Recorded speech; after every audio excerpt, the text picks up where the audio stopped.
चक्षुरुन्मिलितं येन तस्मै श्रीगुरुवे नमः। नमो महावदन्याय कृष्ण प्रेम प्रदायते कृष्णाय कृष्ण चैतन्य नामने गौरतुषे नमः।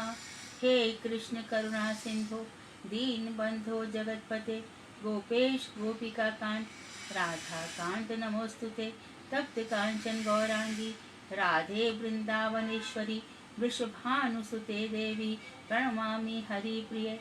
तवैवास्मि ना जीवामि त्वया विना इति विज्ञाय राधिके नयमां चरणान्तिके।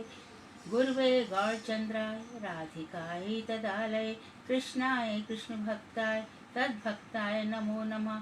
वाञ्छाकल्पतरुभ्यश्च कृपा सिन्धुभ्य एव च पतितानां पावनेभ्यो वैष्णवेभ्यो नमो नमः। श्री कृष्ण चैतन्य प्रभु नित्यानंद श्री अद्वैत गदाधर शिवासादि श्री गौर भक्त वृंद। हरे कृष्ण कृष्ण कृष्ण हरे हरे हरे राम राम राम हरे हरे। मैं सर्वप्रथम मध्य गुरुपाद पद्म परमाराध्यतम रूपानुगाचार्य वर्य परिव्राजकाचार्य वर्य नित्य लीला प्रविष्ट ओम विष्णुपाद अस्तु श्री भक्ति वेदांत श्री नारायण गोस्वामी महाराज के श्री चरण कमलों में कोटि कोटि दंडवत प्रणाम करती हूँ। तत्पश्चात नित्य लीला प्रविष्ट ओम विष्णुपाद अस्तु सरस्वत श्रीमद भक्ति वेदांत श्री वामन गोस्वामी महाराज के पाद पद्मों में मेरा असंख्य कोटि दंडवत प्रणाम स्वीकार हो। इसके बाद मैं उपदेशामृतम के सभी प्रेमी श्रोताओं को, सभी वैष्णवियों को और हमारी गुरु परंपरा को प्रणाम करती हूँ। हम उपदेशामृतम की बड़ी सफलता पूर्वक कर रहे हैं। आप लोग इस कक्षा को पसंद कर रहे हैं। ये वास्तव में रूप गोस्वामी की अमृतमय वाणी है। उन्होंने 2 ग्रंथ लिखे, भक्ति रसामृत सिंधु, उसी उपदेशामृतम को कहा जा सकता है। उपदेशामृतम गौड़ीय वैष्णवों का कंठहार है। ये एक ऐसा अमूल्य रत्न है जो इसको अपने धारण कर लेता है, उसकी शोभा गोलोक धाम तक पहुंच जाती है। ये एक ऐसा पारसमणि है, जो भी इसको छू लेता है उसकी भक्ति मार्ग में सभी बाधाएं दूर हो जाती है। जब साधक बद्ध अवस्था से मुक्त अवस्था की ओर चलता है, भक्ति राज्य में प्रवेश करता है, तब 6 बेगों की शांति के बाद 6 बेग जब उसके शांत हो जाते हैं, तब थोड़ी बहुत और उत्पात होते हैं। भक्ति मार्ग यदि सही पथ पर चलता रहे तब तो सब कुछ सही रहता है, नहीं तो भक्ति बड़ी उपद्रव कर डालती है। नियमों का उल्लंघन करने से भक्ति राज्य में उत्पात मच जाता है, तो उस उत्पात को भक्ति राज का अधिकारी सहन नहीं कर पाता, उससे जूझ नहीं पाता, उन उत्पातों से संघर्ष नहीं कर पाता और उसका पतन हो जाता है। फिर और कई जन्मों का सिलसिला क्रम परंपरा प्रारंभ हो जाती है। तो भक्ति मार्ग के साधक को बहुत ही संयम पूर्वक वेगों को शांत करते हुए भक्ति पथ पर और जो 6 दोष हैं उनको भी दूर करने का प्रयास करना चाहिए। तो हमने उपदेशामृत का 2 श्लोक इससे पूर्व क्लास में चर्चा किया था, उसी के आगे आज हम और वर्णन करेंगे। श्लोक हम फिर से पढ़ते हैं। अत्याहारा प्रयासश्च प्रजल्पो नियमाग्रह जनसंगश्च लौल्यं च षड्भिर्भक्तिर्विनश्यति। भक्ति विनष्ट हो जाती है। भक्ति विनष्ट शब्द होने से ही एकदम शरीर में फुरफुरी आ जाती है। भगवान ने तो कहा है, ना में भक्त प्रणश्यति, मेरे भक्त का कभी नाश ही नहीं होता। और भगवान ये भी कह रहे हैं, संशय आत्मा विनश्यति, जो संशय करेगा उसका विनाश हो जाएगा। तो संशय नहीं करना है। अमृतस्य पुत्राः, हम अमृत स्वरूप भगवान की संतान हैं। इस तरह बढ़ जाते हैं तो हमारा जीवन सार्थक हो जाता है। और वहां से छोड़कर यदि हम इस भक्ति मार्ग पर च्युत हो जाते हैं तो हमारा सब कुछ। तो अत्याहार के विषय में हमने पहले भी बताया था कि अत्यधिक आहार नहीं करना है और विषयों का सेवन नहीं करना है।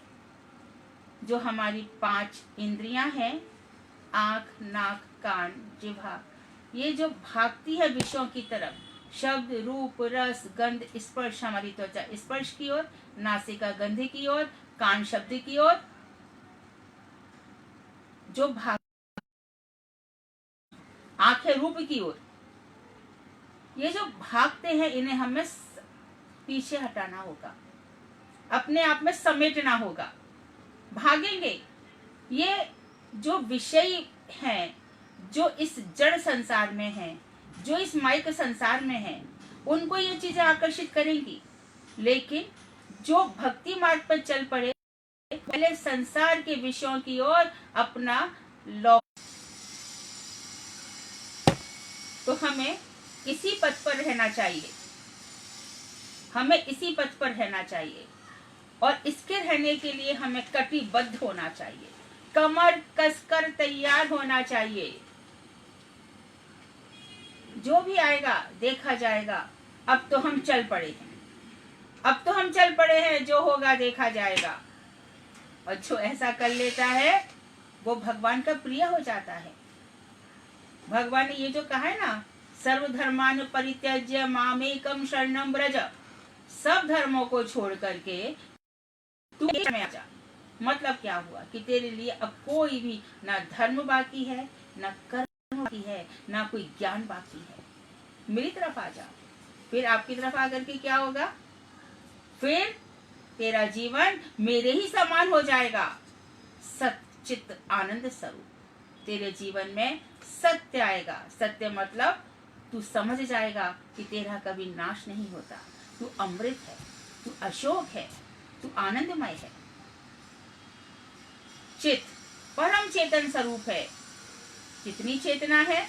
कृष्ण चेतना कितनी हो गई कि जड़ बुद्धि, जड़ जगत, नश्वर वस्तुएं तुझे आकर्षित ही नहीं कर सकती और हमेशा आनंद में रहेगा।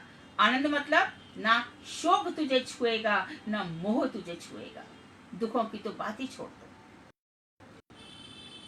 तो इसी सिलसिले में और आगे चलते हैं। प्रयासश्च, भक्ति के अतिरिक्त जितने भी प्रयास हैं उनको त्याज बताया गया है। अर्थ कामों के लिए जो प्रयास हैं वो भक्ति राज में बाधक हैं। बाधक क्यों है? समय की बर्बादी करते हैं, मन का सर्वनाश कर डालते हैं। जिस मन को हमने भगवान श्री कृष्ण के लिए तत्पर किया था, जहाँ हम किसी वैष्णव साधु से सुन आए थे भगवान श्री कृष्ण की चर्चाएं, वो मन हमारा तैयार हो गया था श्रवण के लिए, कीर्तन के लिए, स्मरण के लिए, वंदन के लिए, आत्मनिवेदन के लिए। वो हमारा मन खराब होने लग जाता है क्योंकि संग का प्रभाव आने लग जाता है। तो अतिरिक्त प्रयास मत करो किसी भी चीज के लिए, ना धन के लिए, ना ज्ञान के लिए, ना कर्म के लिए, ना अपना प्रभाव छोड़ने के लिए, ना प्रतिष्ठा के लिए। किसी भी चीज के लिए हमें अतिरिक्त प्रयास नहीं करना है। सीधे सरल स्वभाव से अपने कर्मों के फलस्वरूप जो कुछ भी हमें प्राप्त हो रहा है उसी से जीवन यापन करना है। सुख और दुख एक सोने की जंजीर है और एक लोहे की जंजीर है। इनमें बंधना नहीं है। मन के हारे हार है, मन के जीते जीत। सुख और दुख मन की कल्पनाएं हैं।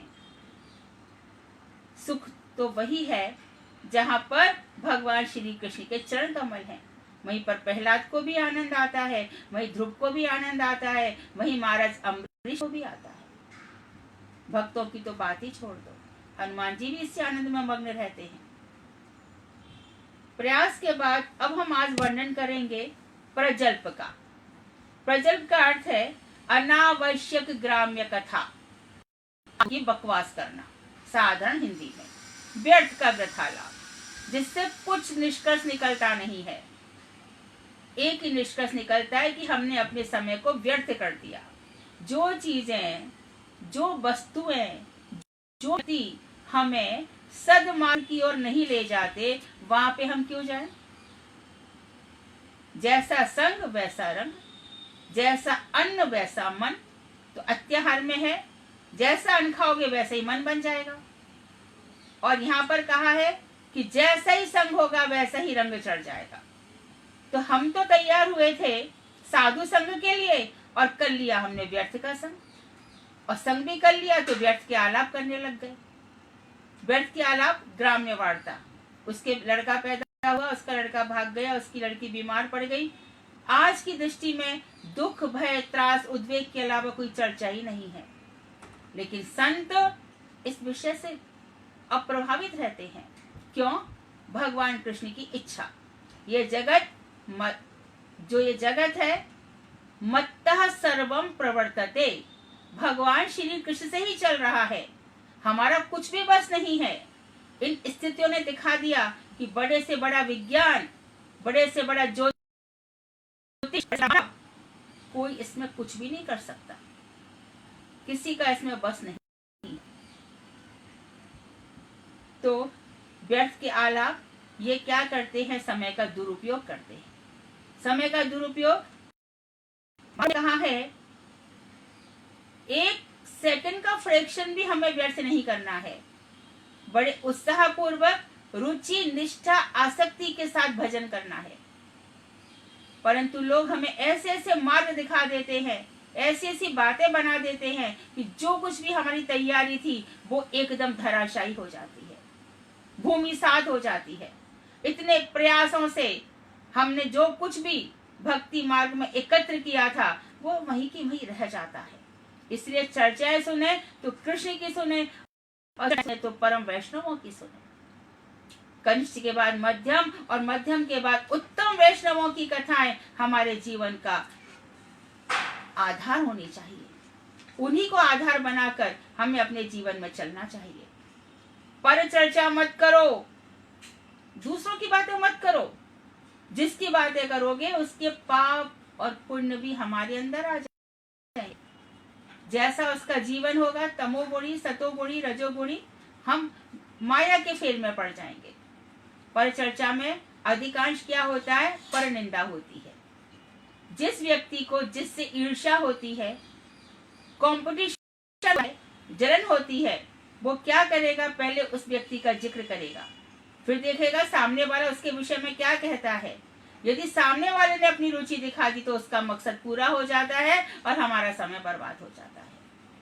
किसी भी विषय पर हमें पर चर्चा नहीं करनी है। एक ही बात है कि जिसको पाने के लिए हम चले उसकी हमें सारी बातें माननी पड़ेंगी। तृणादपि सुनीचेन, तिनके से भी अधिक निम्न बनकर और वृक्ष से भी अधिक सहनशील बनकर। अमानी ना मारे दिन बहुत अच्छी बात है। खुद सम्मान मत चाहो, दूसरों को सम्मान दे दो। इसमें एक चीज और महाप्रभु जी का आशय छिपा हुआ है कि कोई हमें आकर्षित करना चाहे तो उसको सीधा कह दो, हाँ भाई तू ठीक है मेरे बाप, तू चला जा भाई, हमें तेरी कोई बात सुननी नहीं है। मन में ऐसा कहो और दूर से उसको प्रणाम करके अपने जीवन से निकाल दो, बहिष्कार कर दो, उसको आने ही मत दो। हमारा तो एक ही लक्ष्य है, कीर्तनीय सदा हरि। तो और हम क्या करेंगे? कभी कभी ज्ञानी लोगों के पास चले जाएंगे। अरे जो कृष्ण की चर्चा ही नहीं कर रहा है, अपनी ही बातें कहे जा रहा है। अरे ऐसे लोगों का साथ करो जिससे मन को शांति मिले। अरे मेरे मन को शांति तो कृष्ण भजन से मिलती है, तो बतलाओ कहाँ जाओ, कहाँ पाओ? हमारे महाप्रभु जी तो दिन रात रो रहे हैं, क्रंदन है, और तुम हमें पता नहीं कौन से मार्ग से भटका रहे हो। अरे वहां पे बड़ा ही शब्द तो होंगे भगवान के और लगा देंगे कर्म में, ज्ञान में, बचा किया। बड़ा आनंद आ रहा है। क्या आनंद आ रहा है? कोई गीत गा रहा है, बड़ा अच्छा लग रहा है। क्या गीत गा रहा है? तो पता चला कि ग्राम्य वार्ता, ग्राम्य गीत गा रहा है। अरे बड़ा अच्छा संगीत है, ऑर्केस्ट्रा बज रहा है, बड़ा अच्छा मृदंग, ये तबला और क्या क्या वो बजते हैं। बड़ा अच्छा सिंगर है, वायलिन वादक है, क्या गाता है। और जीवन की चलो देखें, क्या देखें? तो जो हमारी दब गई थी, जो हमारी सब चीजें दब गई थी कृष्ण भक्ति के परिप्रेक्ष्य में, उन सबको मौका मिल जाता है आगे आने का, और जो हमें इस मार्ग पर ला रहा था उसका जीवन सफल हो जाता है। हम भेड़ नहीं हैं, हम शेर हैं भक्ति राज्य के। किसी से झुकेंगे नहीं, किसी की सुनेंगे नहीं। हम तो महाप्रभु जी के हैं। और अब क्या करेगा? जब उसका बस नहीं चलेगा तो शास्त्रीय तर्क वितर्क करेगा। आपके शास्त्र में तो ऐसा लिखा है, कोई ऐसा होता है क्या? ये प्रैक्टिकल है क्या? आप प्रूव करके दिखाओ भगवान है। किसने कहा है कि शिव जी भगवान नहीं है? आपने बोल दिया इसके लिए। फिर शिव पुराण क्यों लिखा व्यास जी ने? शिव भगवान नहीं है तो। 4 वेद आए, इतने देवताओं का वर्णन हुआ, इन सब की बातें क्यों हो रही हैं? देवता तो आज भी रोज नहीं पैदा हो रहे हैं।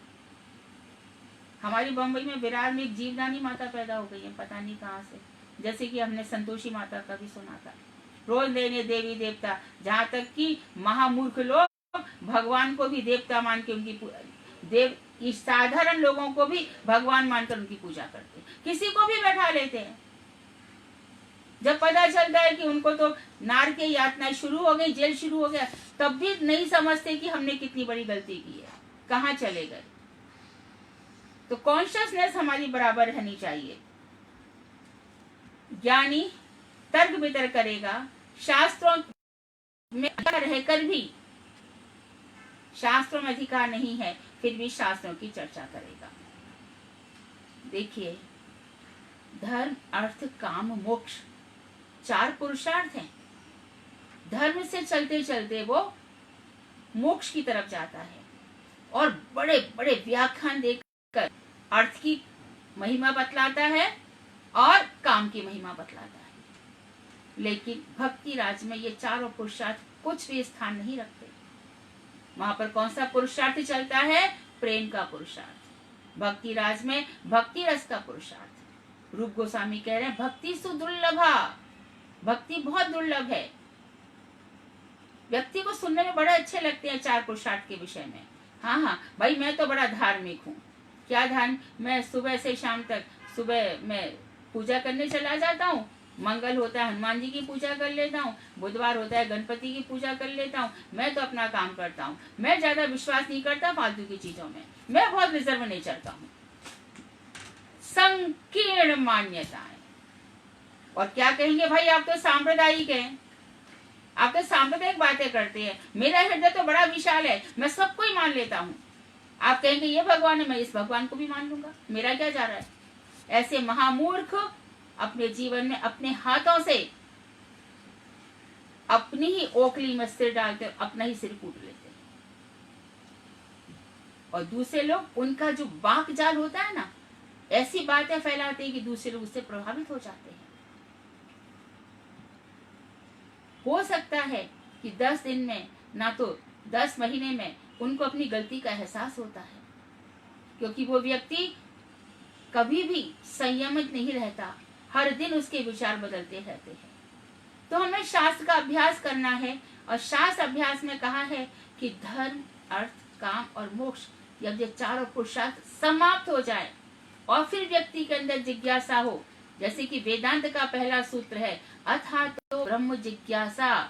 इन चारों पुरुषार्थों में जब हमारी रुचि समाप्त हो गई, उस अवस्था में यदि हम पूछें कि वो ब्रह्म कौन है, वो परमात्मा कौन है, वो भगवान कौन है, उस समय जो हमें ज्ञान मिलेगा वो हमारे हृदय में हमेशा हमेशा के लिए स्थिर हो जाएगा।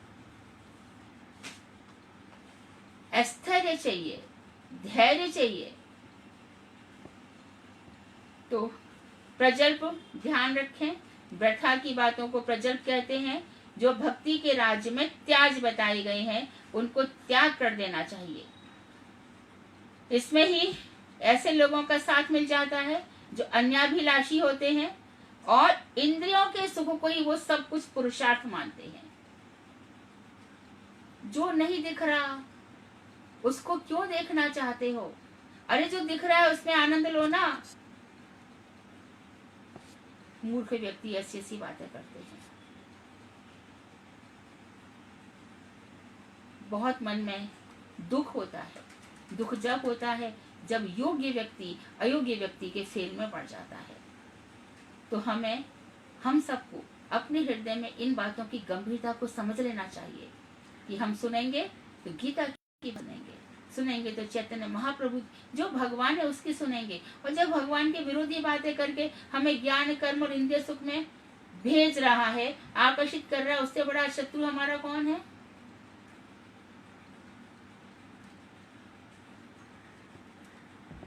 हमारी ललिता जी की, राधा जी की चर्चाएं करो, वहां पर जो वार्ताएं होती हैं, ललिता जी राधा जी से कहेंगी भगवान श्री कृष्ण के लिए, हे राधिके तुम इसकी बातों में मत आना। ये जो सच्चा है, ये सच्ची वार्ताएं हैं। ये जो असत वार्ताएं हैं इनको समझना चाहिए।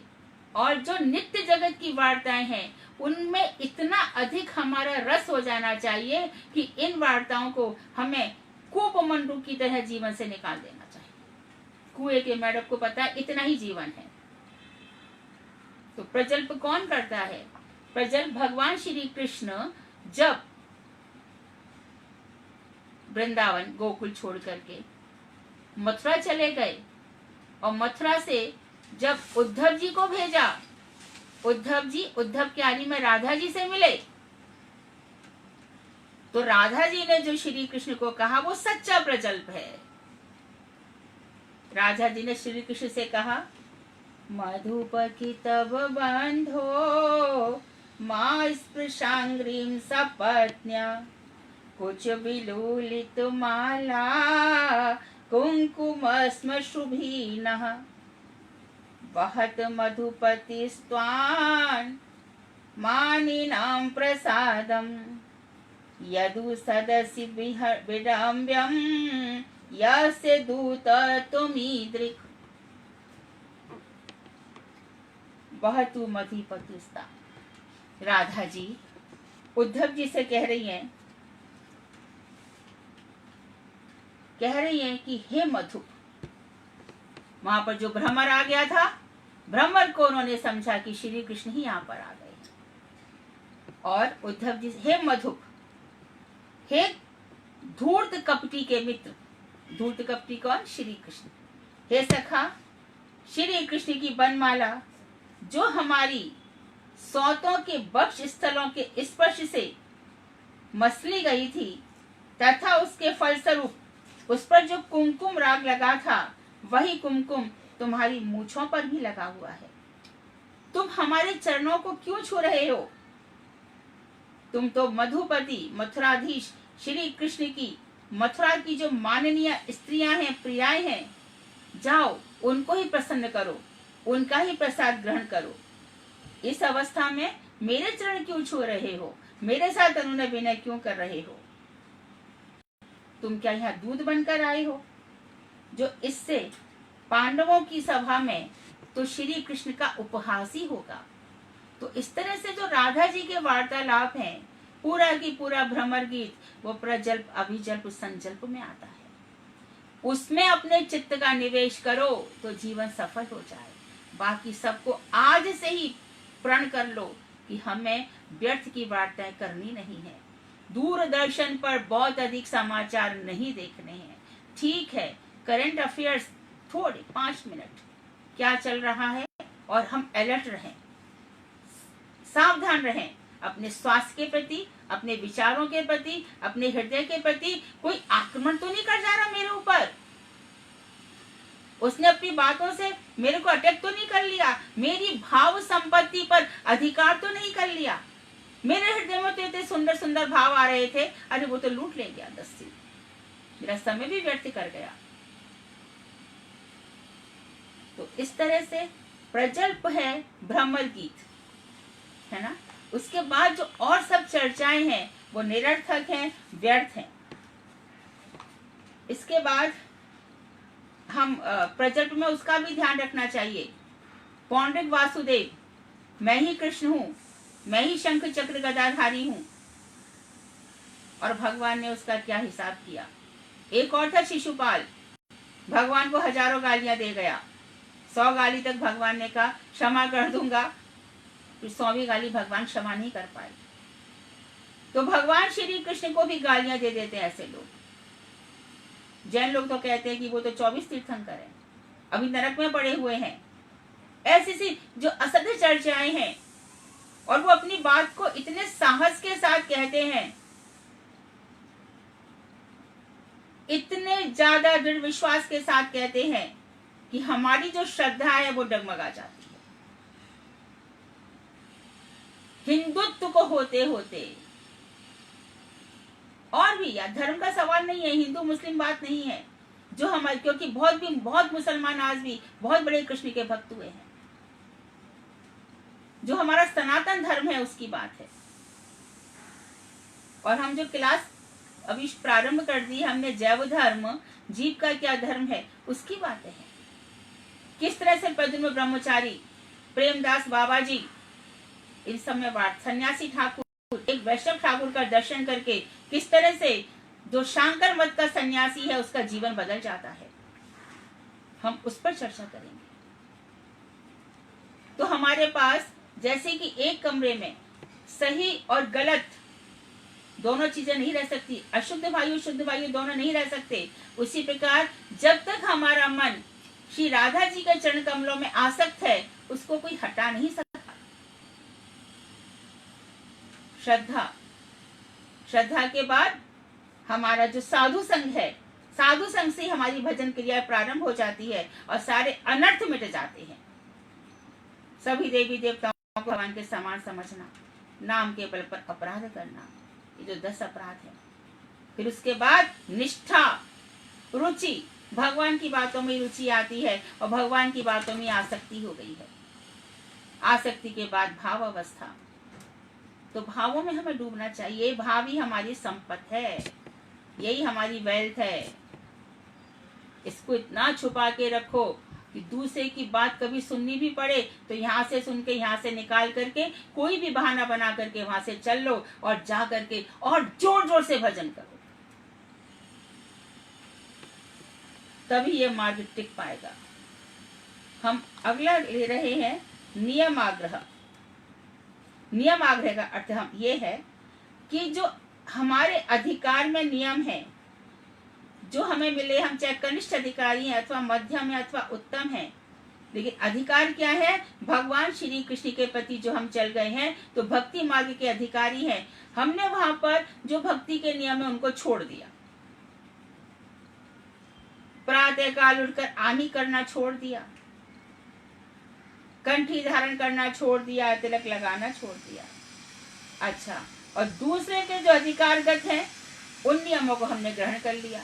दूसरे के अधिकार में कितनी ही बातें हैं, कोई कर्म प्रेमी है, वर्क इज वर्षी, आओ चलो काम करो, अरे यज्ञ ही सब कुछ है, 3 दिन करो और सब की सब ये कोरोना मर जाएगा। और सब कुछ छोड़ छाड़ करके जपा नाम यज्ञा नाम जपो अस्मि भाल करके किसी व्यक्ति विशेष की बातों में आकर हम करने लग गए।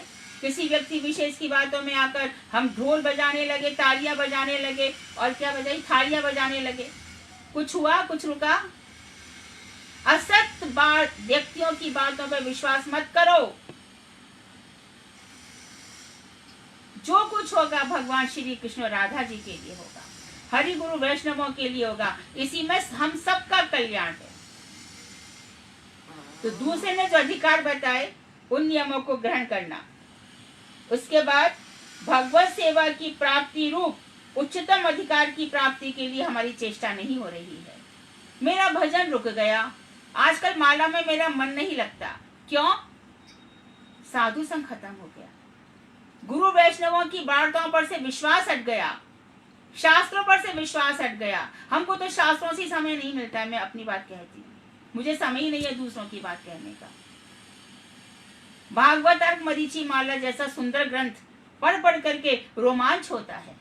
किस तरह से भक्ति विनोद ठाकुर ने इतना सब कुछ हमें दे दिया है, उस पर चर्चा करो, प्रश्न लाओ वहां से। वैष्णवों की सेवा प्रश्नों से होती है, अच्छे साधुओं से प्रश्न पूछो।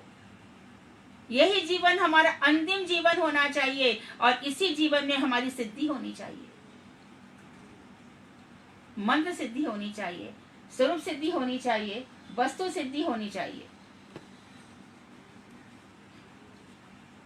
तो भगवत चेष्टा की प्राप्ति रूप उच्चतम अधिकार की प्राप्ति के लिए हम चेष्टा ना करके निम्न स्वर्ग आदि प्राप्ति के नियमों के प्रति हमारा आग्रह हो जाता है।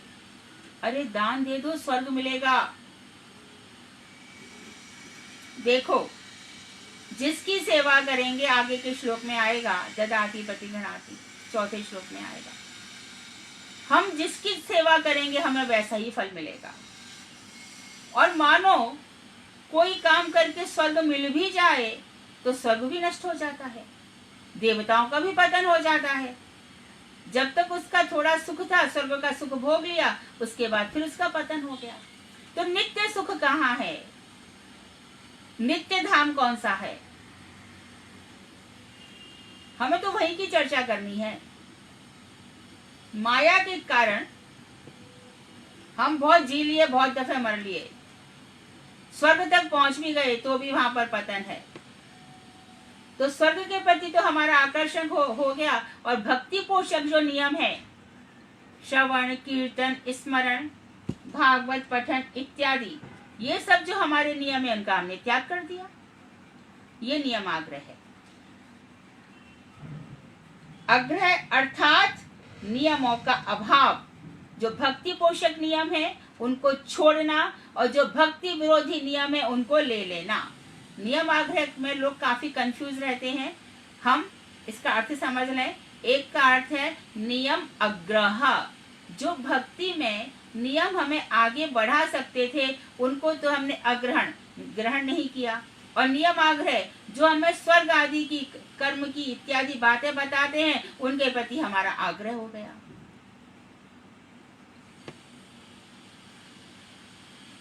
मोक्ष प्राप्ति ज्ञान शास्त्रों को ले लिया। ये अच्छी खासी रामचरितमानस है और उसका फल बताएंगे, आपको मोक्ष मिल जाएगा। मोक्ष एक कल्पना है। मोक्ष क्या होता है? आत्यंतिक दुखों से छुटकारा, संसार से छुटकारा। यहाँ तक तो सही है, लेकिन जीव ब्रह्म में मिल गया ये कभी संभव नहीं है, क्योंकि एक भगवान है वो रहेंगे ही और एक भक्त है वो रहेगा ही। अर्जुन है तो श्री कृष्ण है। भगवान अपने सब भक्तों से बात करते हैं। राम है, राम के साथ जितने भी हनुमान जी उनके भक्त रहेंगे। हनुमान जी कैसे ब्रह्म बन सकते हैं? शंकर जी कभी ब्रह्म बने, कृष्ण बने? शंकर जी कभी कृष्ण नहीं बन सकते।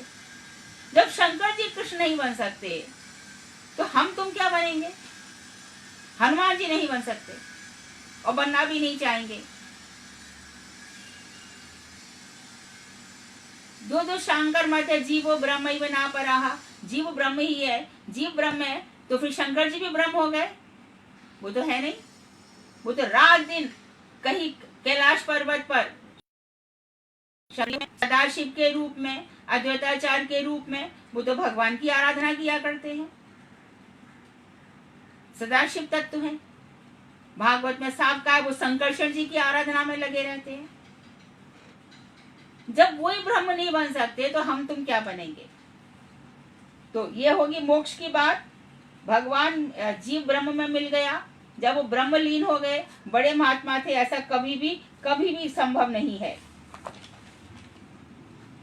भक्ति में आनिक ना करना, आनिक छोड़ देना, ये सब तो तात्कालिक सुख के प्राप्ति के लिए हम सुविधा भोगी बन जाते हैं और विधियों के प्रति हम जो भक्ति की विधियां हैं उनको तो छोड़ देते हैं। श्रवण, कीर्तन, मनन, और बस किससे हमें सुविधा मिले, कैसे हमारा जीवन सुख शांति से चलता रहे, उस पर हम विचार करने लग जाते हैं। तो ये समय हमें छोड़ना होगा। प्रभुपाद जी ने कहा है कि अपने मन को समझाओ, और मन को समझाते हुए क्या कहना है हमें? हे पागल मन, तुमने ये क्या कर दिया? तुमसे कहूं तो क्या कहूं? केवल मुख से प्रेम प्रेम कहने से क्या होता है? प्रेम तो दुर्लभ रत्न है, उसके लिए कठोर साधन करना पड़ता है। कीर्तन और प्रवचन सुनने के समय तुम इतने कपटी हो गए कि आंसू बहाने लग गए रोमांच दिखाने लग गए और बस स्त्री और प्रतिष्ठा का संग्रह करने लग गए। अरे साधन तो तुम करना ही नहीं चाहते, साधन शुरू हुआ भी नहीं कि प्रतिष्ठा चाहिए चारों तरफ से। प्रतिष्ठा क्यों चाहिए, इसका अर्थ मुझे आज तक समझ में नहीं आया। तुम्हारा साधन भक्ति में जरा भी प्रेम नहीं है, तब तुम्हें शुद्ध भगवत प्रेम कहां से मिलेगा? तुमने कभी भी नियमित रूप से भजन नहीं किया। अरे मन, कभी भी साधु संग में नहीं किया, निर्जन मन को विषयों से नहीं हटाया, पेड़ पर चढ़े ही नहीं कि फल पहले प्राप्त करना चाहा। दूसरों को ठगने की कोशिश मत करो, तुम खुद ठगे जाओगे। अरे मन, दूसरों की बातों में आकर तुमने क्या क्या काम कर लिया। काम को, संसार की जो वासनाएं हैं, उसको ही सच्चा प्रेम मान लिया। हाड़ मांस का जो हड्डी मांस का शरीर है, हड्डी मांस का शरीर, इस पर हम और भी चर्चा करेंगे बाद में। विषयों की ओर भागता है, तुमने उसी को प्रेम समझ लिया। 2.5 अक्षर प्रेम का पढ़े सो पंडित हुए, पोथी पढ़ जग मुआ पंडित भयाना को। प्रेम भगवान श्री कृष्ण से ही होता है। बाकी सब हाड़ मांस के शरीर से जो प्रेम है वो काम है, अपने स्वार्थ की पूर्ति है, इंद्रियों का तर्पण है, वो प्रेम है ही नहीं। इसलिए तुम्हारा प्रयास काम वासना को दूर करने के लिए होना चाहिए। कई पूर्व जन्मों की सुकृति हुई तो हमारी शुद्ध श्रद्धा उत्पन्न हुई, लेकिन तुमने क्या किया? हरि कथा श्रवण छोड़ दिया, हरि नाम छोड़ दिया और ऐसे लोगों की बातों में आने लग गए। अतः हे मन, अब तुम क्या करो? सच्चे साधन की ओर बढ़ो, नहीं तो ये तुम्हारा जीवन दुखदाई हो जाएगा। तो आज हम इस विषय पर थोड़ी सी चर्चा और आगे के प्रसंग में करेंगे। आज यहाँ विराम देंगे। वांछा कल्पतरुभ्यश्च कृपा सिंधुभ्येव च नाम पावनेभ्यो वैष्णवेभ्यो नमो।